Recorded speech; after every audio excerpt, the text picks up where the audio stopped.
ರಾಜ್ಯಸಭೆ ಚುನಾವಣೆಯ ರಣಕಣ ರಂಗೇರಿದೆ. 4 ಸ್ಥಾನಗಳಿಗೆ 5 ಅಭ್ಯರ್ಥಿಗಳು ನಾಮಪತ್ರ ಸಲ್ಲಿಸಿದ್ದು ಕಾಂಗ್ರೆಸ್ಗೆ ಅಡ್ಡ ಮತದಾನದ ಆತಂಕ ಶುರುವಾಗಿದೆ. ಹಾಗಾಗಿ ಸೋಮವಾರ ಮಧ್ಯಾಹ್ನ ಕಾಂಗ್ರೆಸ್ ಶಾಸಕರು ರೆಸಾರ್ಟ್ಗೆ ಶಿಫ್ಟ್ ಆಗಲಿದ್ದಾರೆ. ಮಾನ್ಯತಾ ಟೆಕ್ ಪಾರ್ಕ್ ಸಮೀಪದ ರೆಸಾರ್ಟ್ ಒಂದಕ್ಕೆ ಶಾಸಕರು ಶಿಫ್ಟ್ ಮಾಡಲಾಗುತ್ತೆ.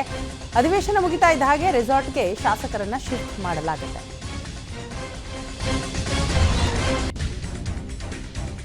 ವಿಧಾನಸಭೆ ಅಧಿವೇಶನ 2 ದಿನ ವಿಸ್ತರಣೆ ಮಾಡಲಾಗಿದೆ. ಸೋಮವಾರ ಮತ್ತು ಮಂಗಳವಾರ ಕೂಡ ಅಧಿವೇಶನ ನಡೆಯಲಿದೆ.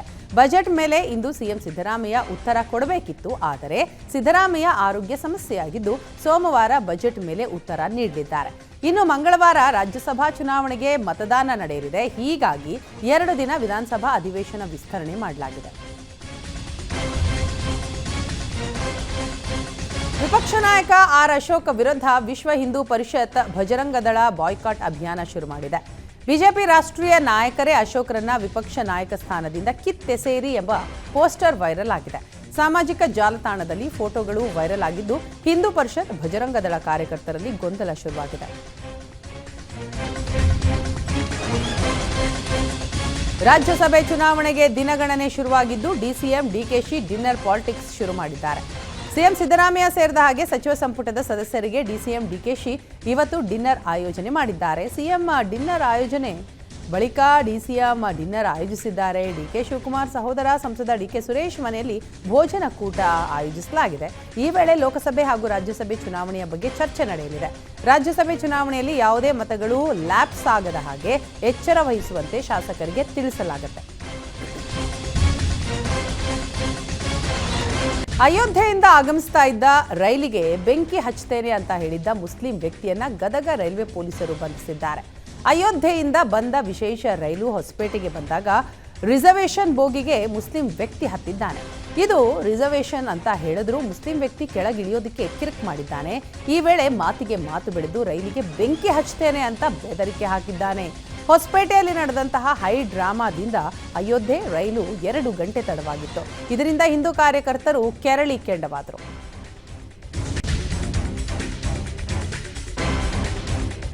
ಅಯೋಧ್ಯೆ ರೈಲಿಗೆ ಬೆಂಕಿ ಹಚ್ಚುತ್ತೆ ಅಂತ ಬೆದರಿಕೆ ಹಾಕಿದ್ದ ಕೇಸ್ ಪರಿಷತ್ನಲ್ಲೂ ಕೂಡ ಪ್ರತಿಧ್ವನಿಸಿದೆ.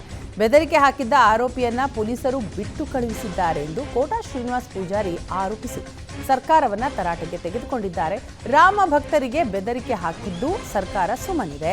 ಹರಿಪ್ರಸಾದ್ ಹೇಳಿದಂತೆ ಗೋಧ್ರಾ ದುರಂತ ನಡೆಯುತ್ತೆ ಅಂತ ಅನ್ಸುತ್ತೆ ಅಂತ ಹೇಳಿದ್ರು.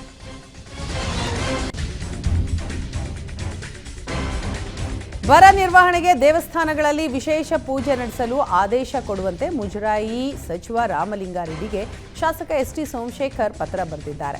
ಫೆಬ್ರವರಿಯಲ್ಲೇ ನೀರಿಗಾಗಿ ಹಾಹಾಕಾರ ಶುರುವಾಗಿದೆ. ಮಾರ್ಚ್ ಏಪ್ರಿಲ್ ಮೇನಲ್ಲಿ ತೀವ್ರ ನೀರಿನ ಅಭಾವ ಸೃಷ್ಟಿಯಾಗಲಿದೆ. ಹೀಗಾಗಿ ಮಳೆಗಾಗಿ ಮುಜರಾಯಿ ದೇವಸ್ಥಾನದಲ್ಲಿ ಪೂಜೆ ಮಾಡಲು ಆದೇಶಿಸುವಂತೆ ಪತ್ರ ಬರೆದಿದ್ದಾರೆ. ರಾಜ್ಯದ ಮುಜರಾಯಿ ಇಲಾಖೆಗೆ ದೇವಸ್ಥಾನಗಳಲ್ಲಿ ಪ್ರತಿನಿತ್ಯ ಅಭಿಷೇಕ ಪೂಜೆ ಮಾಡಿ ಮಳೆಗಾಗಿ ಪ್ರಾರ್ಥನೆ ಮಾಡಬೇಕಾಗಿದೆ ಅಂತ ಪತ್ರದಲ್ಲಿ ಉಲ್ಲೇಖಿಸಿದ್ದಾರೆ. ಶಿಕ್ಷಣ ಸಚಿವ ಮಧು ಬಂಗಾರಪ್ಪ ಕ್ಷೇತ್ರದಲ್ಲೇ ಸಾಮಾಜಿಕ ಬಹಿಷ್ಕಾರ ಜೀವಂತವಾಗಿದೆ. ಶಿವಮೊಗ್ಗ ಜಿಲ್ಲೆ ಸೊರಬ ತಾಲೂಕಿನ ಕುಳುವಳ್ಳಿ ಗ್ರಾಮದ ಸರೋಜಮ್ಮ ಹಾಗೂ ಕರಿಯಪ್ಪ ಎಂಬುವರಿಗೆ ಗ್ರಾಮಸ್ಥರು ಬಹಿಷ್ಕಾರ ಹಾಕಿದ್ದಾರೆ. ಕೈ ಮುಗಿದು ಕೇಳ್ತೀನಿ ನ್ಯಾಯ ಕೊಡಿಸಿ ಅಂತ ಬಡ ಕುಟುಂಬ ಅಂಗಲಾಚಿದೆ. ಸೊರಬ ಪೊಲೀಸರು ಹಾಗೂ ಎಸ್ಪಿಯನ್ನ ಭೇಟಿ ಮಾಡಿದ್ರೂ ನ್ಯಾಯ ಸಿಕ್ಕಿಲ್ಲ ಅಂತ ಆರೋಪಿಸಿದ್ದಾರೆ. ಸರೋಜಮ್ಮ ಪುತ್ರನ ಕಾರು ಅಪಘಾತಕ್ಕೆ ಗ್ರಾಮಸ್ಥರೊಬ್ಬರು ಮೃತಪಟ್ಟಿದ್ರು. ಹಾಗಾಗಿ ಮಗ ಮಾಡಿದ ತಪ್ಪಿಗೆ ತಂದೆ ತಾಯಿಗೆ ಗ್ರಾಮಸ್ಥರು ಬಹಿಷ್ಕಾರ ಹಾಕಿದ್ದಾರೆ. ಇವರನ್ನ ಮಾತನಾಡಿಸಿದರೆ 1,000 ದಂಡ ಘೋಷಣೆ ಮಾಡಿದ್ದಾರೆ. ಮಂಡ್ಯ ಲೋಕಸಭೆ ಚುನಾವಣೆಯ ರಣಕಣ ರಂಗೇರಿದ ಹೊತ್ತಿನಲ್ಲೇ ಸಂಸದೆ ಸುಮಲತಾ ಅಧ್ಯಕ್ಷತೆಯಲ್ಲಿ ಇವತ್ತು ದಿಶಾ ಸಭೆ ನಡೆಯಲಿದೆ. ತನ್ನ ಅಧಿಕಾರಾವಧಿಯ ಕೊನೆ ದಿಶಾ ಸಭೆ ನಡೆಯಲಿದ್ದು ಕುತೂಹಲ ಕೆರಳಿಸಿದೆ. ಜಿಲ್ಲೆಯ ಜನರ ಸಮಸ್ಯೆಯನ್ನ ಗಮನ ಸೆಳೆಯುವ ವಿಚಾರಗಳ ಕುರಿತು ಚರ್ಚೆಗೆ ಸುಮಲತಾ ಸಿದ್ಧತೆಯನ್ನ ಮಾಡಿಕೊಂಡಿದ್ದಾರೆ. ಬೇಬಿ ಬೆಟ್ಟ, ಟ್ರಯಲ್ ಬ್ಲಾಸ್ಟ್, ಕೆಆರ್ಎಸ್ ಅಣೆಕಟ್ಟೆ, ಕಾವೇರಿ ನೀರು ವಿಚಾರವಾಗಿ ಚರ್ಚೆ ನಡೆಸಲಿದ್ದಾರೆ. ಈ ಮೂಲಕ ಟಿಕೆಟ್ಗಾಗಿ ಮತ್ತೊಂದು ಸುತ್ತಿನ ಹೋರಾಟ ನಡೆಸಲಿದ್ದಾರೆ. ಕೆಂಪೇಗೌಡ ಬಡಾವಣೆಗಾಗಿ ಭೂ ಸ್ವಾಧೀನಕ್ಕೆ ಹೈಕೋರ್ಟ್ ಗ್ರೀನ್ ಸಿಗ್ನಲ್ ಕೊಟ್ಟಿದೆ. 12 ಗ್ರಾಮಗಳಲ್ಲಿ ಸುಮಾರು 4,043 ಎಕರೆ ಭೂಮಿ ಸ್ವಾಧೀನಕ್ಕೆ ಅಸ್ತು ಅಂತ ಹೇಳಿದೆ. ಬಿಡಿಎ ಭೂ ಸ್ವಾಧೀನ ಅಧಿಸೂಚನೆಯನ್ನ ಹೈಕೋರ್ಟ್ ಎತ್ತಿ ಹಿಡಿದಿದ್ದು ಬಿಡಿಎ ಅನುಮತಿ ಕಾನೂನುಬದ್ಧವಾಗಿದೆ ಅಂತ ಕೋರ್ಟ್ ಹೇಳಿದೆ. ಶೀಘ್ರ ನಿವೇಶನಗಳನ್ನು ಹಂಚಿಕೆ ಮಾಡಲು ಬಿಡಿಎ ತೀರ್ಮಾನಿಸಿದೆ.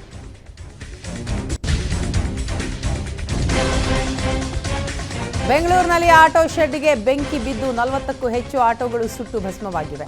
ನಾಯಂಡಹಳ್ಳಿ ಸಮೀಪದ ಗಂಗೊಂಡನಹಳ್ಳಿಯಲ್ಲಿರುವ ಶೆಡ್ಗೆ ಫೀಸ್ ಕೊಟ್ಟು ಆಟೋಗಳನ್ನು ನಿಲ್ಲಿಸ್ತಾ ಇದ್ರು. ಆದರೆ ಏಕಾಏಕಿ ಬೆಂಕಿ ಬಿದ್ದ ಪರಿಣಾಮ 40ಕ್ಕೂ ಅಧಿಕ ಆಟೋಗಳು ಬೆಂಕಿಗೆ ಆಹುತಿಯಾಗಿವೆ. ಸುಮಾರು 3 ಗಂಟೆಯ ಕಾಲ ಬೆಂಕಿ ನಂದಿಸಿದ ಅಗ್ನಿಶಾಮಕ ಸಿಬ್ಬಂದಿ ಬೆಂಕಿ ನಂದಿಸೋದಕ್ಕೇನೆ ಹರಸಾಹಸ ಪಟ್ಟಿದ್ದಾರೆ. ಪಾಗಲ್ ಪ್ರೇಮಿ ಹುಚ್ಚಾಟಕ್ಕೆ ಯುವತಿಯ ಬದುಕು ಬೀದಿಗೆ ಬಂದಿದೆ. ಇಂತಹ ಘಟನೆ ಬೆಳಗಾವಿ ಜಿಲ್ಲೆಯ ಕಿತ್ತೂರಿನಲ್ಲಿ ನಡೆದಿದೆ. ಯುವತಿ ಮದುವೆಯಾದ ದಿನವೇ ಖಾಸಗಿ ಕ್ಷಣಗಳ ವಿಡಿಯೋ ಫೋಟೋಗಳನ್ನು ಹರಿಬಿಟ್ಟಿದ್ದಾನೆ. ಪ್ರೀತಿಸಿದವನು ಇಲ್ಲ, ತಾಳಿ ಕಟ್ಟಿದವನು ಇಲ್ಲದಂತಹ ಪರಿಸ್ಥಿತಿ ಈಗ ಆಕೆಗೆ ಬಂದಿದೆ. 6 ವರ್ಷಗಳಿಂದ ಮುತ್ತುರಾಜ್ ಇಟಗಿ ಎಂಬಾತನನ್ನ ಯುವತಿ ಪ್ರೀತಿಸ್ತಾ ಇದ್ದರು. ಮದುವೆ ಆಗೋದಾಗಿ ನಂಬಿಸಿ ದೈಹಿಕ ಸಂಪರ್ಕವನ್ನು ಬೆಳೆಸಿದ್ದ. ಆದರೆ ಮನೆಯಲ್ಲಿ ಒಪ್ಪಲ್ಲ, ಬೇರೆ ಮದುವೆ ಆಗುವಂತೆ ಮುತ್ತುರಾಜ್ ಇಟಗಿ ತಿಳಿಸಿದ್ದಾನೆ. ಮನೆಯವರು ಹೇಳಿದಂತೆ ಯುವತಿ ಬೇರೆ ಮದುವೆ ಆಗಿದ್ದಾಳೆ. ಆದರೆ ಮದುವೆ ದಿನವೇ ಯುವತಿ ಜೊತೆಗಿನ ಖಾಸಗಿ ವಿಡಿಯೋವನ್ನು ಮುತ್ತುರಾಜ್ ಹರಿಬಿಟ್ಟಿದ್ದಾನೆ. 1 ಕೋಟಿ ಕೊಟ್ರೆ 25 ಕೋಟಿ ಕೊಡ್ತೇನೆ ಅಂತ ಹಣ ಪಡೆದು ವಂಚಿಸ್ತಾ ಇದ್ದ ಐನಾತಿಯನ್ನ ಪೊಲೀಸರು ಬಂಧಿಸಿದ್ದಾರೆ. ಎಜುಕೇಷನ್ ಟ್ರಸ್ಟ್ ಮುಖ್ಯಸ್ಥಗೆ ಹಣದ ಆಸೆ ತೋರಿಸಿ 1 ಕೋಟಿ ಹಣ ಕೊಟ್ಟರೆ ಸ್ಥಳದಲ್ಲೇ 25 ಕೋಟಿ ಹಣ ಕೊಡೋದಾಗಿ ಮ್ಯಾಜಿಕ್ ವಿಡಿಯೋ ತೋರಿಸಿ ನಂಬಿಸಿದ್ದಾನೆ. ಇದನ್ನು ನಂಬಿದ ಟ್ರಸ್ಟ್ ಮುಖ್ಯಸ್ಥೆ 70 ಲಕ್ಷ ತಂದು ಕೊಟ್ಟಾಗ ಪ್ರಜ್ಞೆ ತಪ್ಪಿಸುವ ಪೌಡರ್ ಕೊಟ್ಟು ಹಣ ತೆಗೆದುಕೊಂಡು ಎಸ್ಕೇಪ್ ಆಗಿದ್ದ. ಈ ಬಗ್ಗೆ ಮಂಡ್ಯ ಜಿಲ್ಲೆ ಮಳವಳ್ಳಿ ತಾಲೂಕಿನ ಬೆಳಕವಾಡಿ ಠಾಣೆಯಲ್ಲಿ ಪ್ರಕರಣ ದಾಖಲಾಗಿತ್ತು. 1 ತಿಂಗಳ ಬಳಿಕ ವಂಚಕನನ್ನ ಖಾಕಿ ಬಂಧಿಸಿದೆ.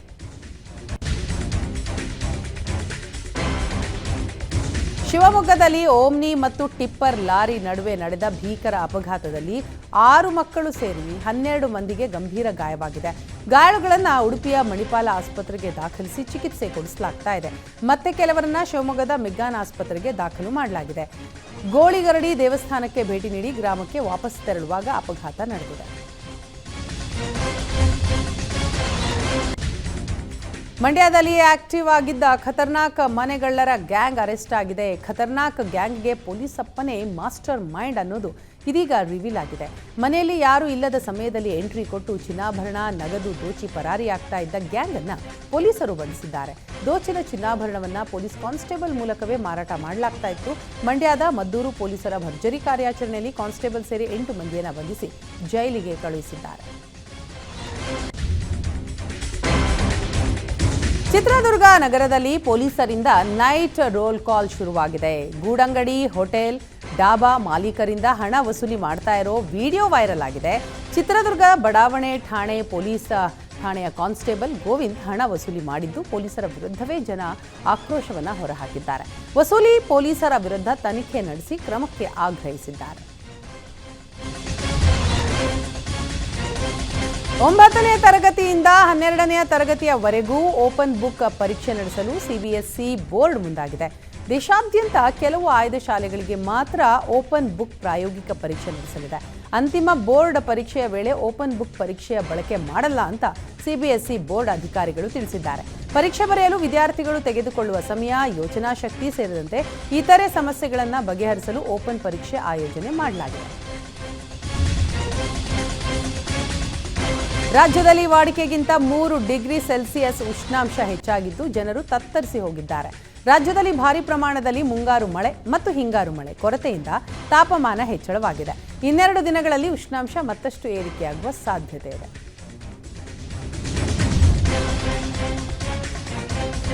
ರಾಯಚೂರಲ್ಲಿ ಹಸುಗಳ್ಳರ ಗ್ಯಾಂಗ್ ಆಕ್ಟಿವ್ ಆಗಿದೆ. ರಸ್ತೆ ಬದಿಯಲ್ಲಿ ಓಡಾಡುವ ಹಸುಗಳೇ ಖದೀಮರ ಟಾರ್ಗೆಟ್ ಆಗಿದ್ದು ಕಳ್ಳತನ ಮಾಡ್ತಾ ಇದ್ದಾರೆ.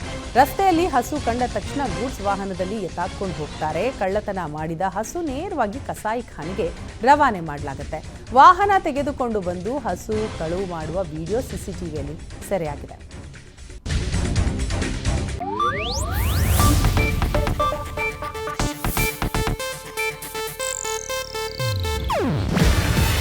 ಇದು ಏಷ್ಯಾನೆಟ್ ನ್ಯೂಸ್ ನೆಟ್ವರ್ಕ್ ಪ್ರಸ್ತುತಿ. ನೀವು ನೋಡ್ತಿದ್ದೀರಾ ಏಷ್ಯಾನೆಟ್ ಸುವರ್ಣ ನ್ಯೂಸ್.